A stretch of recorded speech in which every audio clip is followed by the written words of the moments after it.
Saya akan menelisiknya eksklusif.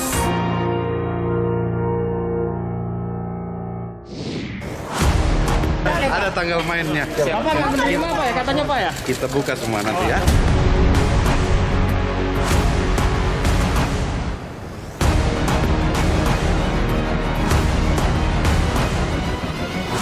Saudara saya berada persis di depan sel dari Napoleon Bonaparte.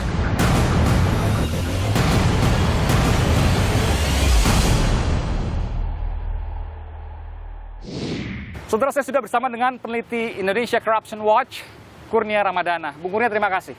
Sama-sama Mas Aiman. Terima Ya, Bung kasih Kurnia, sudah mengundang. saya baru saja mewawancara eksklusif Inspektur Jenderal Polisi Napoleon Bonaparte. Ia mengatakan bahwa ia dikorbankan.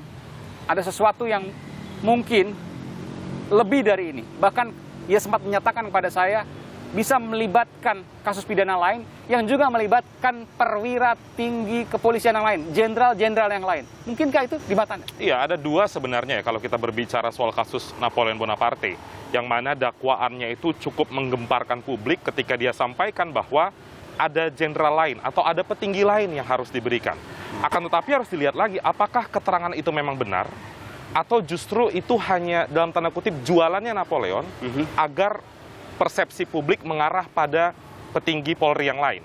Kan tapi di luar itu, kita tahu sama-sama Mas Aiman, kasus Napoleon ini sudah masuk di persidangan.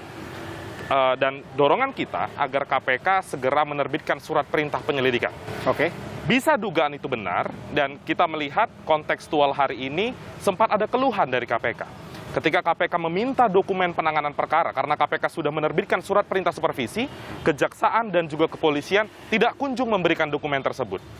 Tentu ada tanda tanya besar di sana. Kenapa mereka terkesan melambat ketika mengirimkan dokumen perkara? Apakah ada yang ditutupi? Apakah ada pihak lain? Atau dugaan tindak pidana sebagaimana disampaikan oleh Napoleon memang ada tanda Bonaparte? tanya di sini, Iya. bahwa ada keterbukaan yang dipertanyakan ketika kemudian Pak Nawawi Pemulango, pimpinan KPK meminta berkas-berkasnya baru dikirimkan. Sebelumnya agak sulit baik dari kejaksaan maupun kepolisian. Dalam Undang-Undang KPK dan Peraturan Presiden tentang Supervisi ditegaskan bahwa KPK berwenang. Ketika kewenangan itu diberikan kepada KPK, maka penegak hukum lain dalam konteks kasus Joko Chandra, baik Kejaksaan Agung ataupun kepolisian harus kooperatif, memberikan dokumen perkara, dan kami secara tegas meminta agar KPK mengeluarkan surat perintah penyelidikan untuk menyelidiki apakah memang benar keterangan Napoleon Bonaparte itu ada jenderal lain yang terlibat dalam perkara penerbitan surat jalan dan red notice, agar KPK bisa menangani karena KPK berwenang untuk menangani korupsi yang melibatkan aparat penegak hukum. Oke, kita bicara solusi. Apa yang harus dilakukan oleh polisi dalam hal ini agar kemudian suara-suara miring seperti itu, sumbang seperti itu bisa kemudian dihilangkan, dan juga kejaksaan tentu. Kepolisian harus kooperatif, memberikan dokumen dan memberikan keterangan yang relevan dengan perkara ini kepada KPK. Begitu pula pada Kejaksaan Agung. Kenapa Mas Aiman? Karena ICW menilai kasus Joko Chandra ini masih sangat banyak orang-orang yang diduga terlibat tapi tidak ditangani. Baik dari klaster politisi, klaster penegak hukum, ataupun klaster swasta. Anda yakin sekali bahwa ada banyak yang kemudian belum diusut? Di kepolisian tadi keterangan Napoleon ada petinggi lain yang dia berikan uang. Di kejaksaan pun masih tanda tanya besar dari mana Joko Chandra bisa percaya dengan Pinangki. Itu kan masih menjadi misteri hari Napoleon ini. mengatakan bahwa bukan dia memberikan uang, tapi ada dugaan petinggi lain yang terlibat dalam kasus ini, bukan dirinya. Itu yang kemudian disampaikan. Apakah itu pembelaan atau kemudian penjelasan, saya tidak paham. Tentu itu harus dibuktikan di pengadilan. Kita tetap menghormati pengadilan. Tapi bahwa ada dugaan ini bisa melebar, melibatkan petinggi yang lain, mungkin jenderal yang lain, itu sangat mungkin dari apa yang kemudian Anda sampaikan. Sangat memungkinkan. Dan Anda menilai bahwa KPK harus mengambil alih? KPK bukan mengambil alih, tapi menerbitkan surat perintah penyelidikan. Apa bedanya? Karena kalau mengambil alih, kasus Napoleon, Pinangki, Prasetyo Utomo sudah masuk di persidangan. Oke. Maka dari itu KPK bisa masuk di sana untuk mencermati fakta-fakta di persidangan.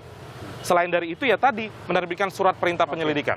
Jadi dari fakta-fakta persidangan diambil kesimpulan, kemudian dibuat kasus baru jika memang ada kasus baru. Iya, maka dari itu kita sekarang mendesak keberanian KPK, karena Mas Aiman saat ini kami masih melihat hanya 1 dari 5 pimpinan yang menaruh concern terhadap perkara ini. Itu kita sulit berharap kepada KPK untuk bisa menerbitkan sprindik terkait kasus hanya ini. Pak Nawawi Pemulango. Ya, itu ya publik bisa tahulah siapa pimpinan KPK yang menaruh concern terhadap perkara ini.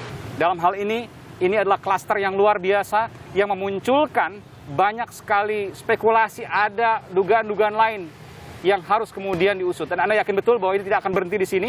Ini kasus ini bisa melebar kemana-mana kalau seandainya mau diselidiki lebih dalam. Ini kasus korupsi besar, buronan kelas kakap yang telah melarikan diri 11 tahun Dan melibatkan banyak dugaan pejabat negara, penegak hukum di sana. dan memperlihatkan kepada seluruh masyarakat Indonesia, beginilah bobroknya penegak hukum kita yang harusnya menangkap koruptor, malah bahu-membahu membantu pelarian dari Joko Chandra. Baik. Bung Kurnia Ramadana, peneliti Indonesia Corruption Watch. Terima kasih atas informasi dari Anda. Tentu ini merupakan pesan yang positif bagi penegakan hukum di negeri ini. Sekali lagi terima kasih. Terima kasih Mas Aiman.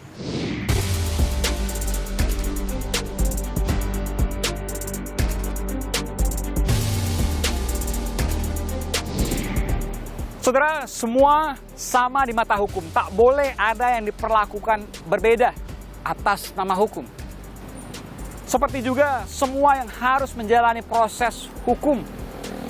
Atau sebaliknya, mereka yang seharusnya bebas karena tak terbukti bersalah atas nama keadilan yang akan dipertanggungjawabkan kemudian.